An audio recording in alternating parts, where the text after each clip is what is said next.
Coach, ranked win at home. Great way to keep the winning streak rolling. Yeah, I want to let these guys talk because they're the ones out there doing it. But super proud of our players, our coaches, our support staff. Virginia is one of the best teams in the country. And for our guys to show up there tonight in front of a really great crowd here at the Hayes and put on that kind of a performance, just really proud of them. So it was one of those things where um, our players have worked so hard. They've worked so hard, and they've been so tight together since we started meeting in August. And for to see all that hard work for these guys, kind of come to fruition on nights like tonight. I mean, been doing this a long time. I'm never going to forget that pitching performance by Chase here. Chase Oxborough tonight was absolutely electric. He had, it was dotting fastballs away and in. It was left on left changeups. It was backdoor breakers. I mean, you name it, he was doing it tonight, and just special. I mean, as a coach, that you really don't you don't want to. I mean, I could have sat there and watched him throw 1,000 pitches tonight. I mean, I've probably never wanted to tell a pitcher that your night's over more than having to tell him. It was like gut wrenching to telling him that that's it. So, but it's barely March. There's a lot of ball in front of us, and it was good to get some other guys in there. And then offensively, I haven't looked at how many quality at bats we had tonight, but just give our hitters a ton of credit. It felt like every at bat was a quality at bat, and again, that's a heck of a pitching staff that they're doing it against. So, really proud of our guys. We're certainly going to enjoy it tonight.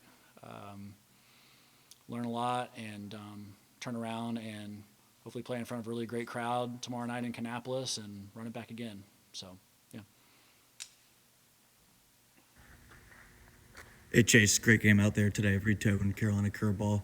Can you just talk about that first inning, striking out the whole side, looking how that really set the tone?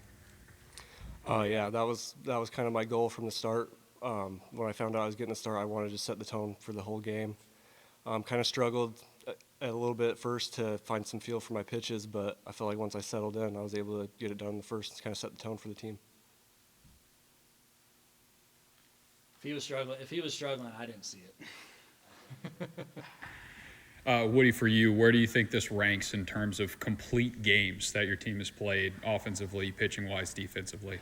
Yeah, just we've it just kind of felt it feels like it tonight was just our night. We've all been on both sides of this thing, but again, I give credit to our players. I mean, they've worked so hard.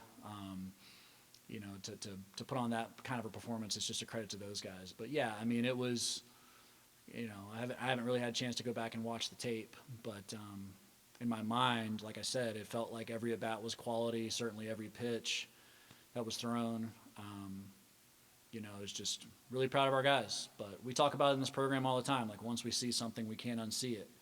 And I'm not going to be able to unsee this performance tonight, and that should hopefully motivate us to continue the path of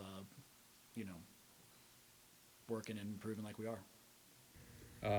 Dylan, at what point did you realize that was gone over the left field fence? Did it take you a little bit, or? Well, I got all the way to second base, and I saw him come down with it, and I thought he had it in his glove, and he was just messing with me. But once I saw him stood up, I started jogging some more after second base. But I thought I got robbed of another home run, but once I saw he didn't have it, that adrenaline started pumping again. Is there a separate kind of confidence when you got multiple runners on base? Because you got 3 home runs now with 11 RBIs off those home runs. Yeah, I mean, when I go up to hit and there's runners on, that's my job is to score runners, hit the ball hard. So when they get on, I get a little excited, and sometimes I got to calm myself down before I go up to hit or step in the box. And then for Chase, from a confidence perspective, when you go out there and you strike out the side in the first inning, do you build off that confidence and kind of like know your stuff is on going into inning number 2, or is it something where you mentally flush and you're ready for the second inning? Yeah, I definitely try to build off of it, but I think it's one of those things where you just got to go out there. Like sitting in the dugout, you're going to get cold. Just got to go out there and try to build the feel for those pitches. Earlier in the game, my changeup wasn't really where I wanted it, and I kind of gained some feel for it towards the middle innings, and it helped me towards the end of the game. Coach, we'll end with you. First ranked win since 2024 at East Carolina. First home ranked win since your 100th career victory, and then the highest opponent defeated at the Hayes since Arkansas in 2018. What does this do for the program moving forward this year and then in the future, getting these kind of wins at the Hayes? Yeah, I mean, we have a ton of respect for, the University of Virginia, their program. We also have a ton of confidence ourselves. And like I said, with how hard our guys have worked. And, for us, it's one of those things where, we certainly don't expect this type of performance all the time, right? But it's one of those things where, when the lights come on, like our guys, we talk about playing nameless, faceless opponents all the time. And we really don't get too caught up in, necessarily who the opponent is. Like we work very hard just to kind of stay in our zone of what we do well and what our game plan is and what we try to accomplish. And then, as the game kind of unfolds and it feels like we need to adjust or make any changes and that kind of thing based on what the opponent's doing, then we certainly will do so. And look, I mean, that lineup, that team, those arms, they make it very hard. I mean, it's the scoreboard's going to reset tomorrow. We all know that. And, our guys are going to come ready to play. Their guys are going to come ready to play. And just tonight was our night.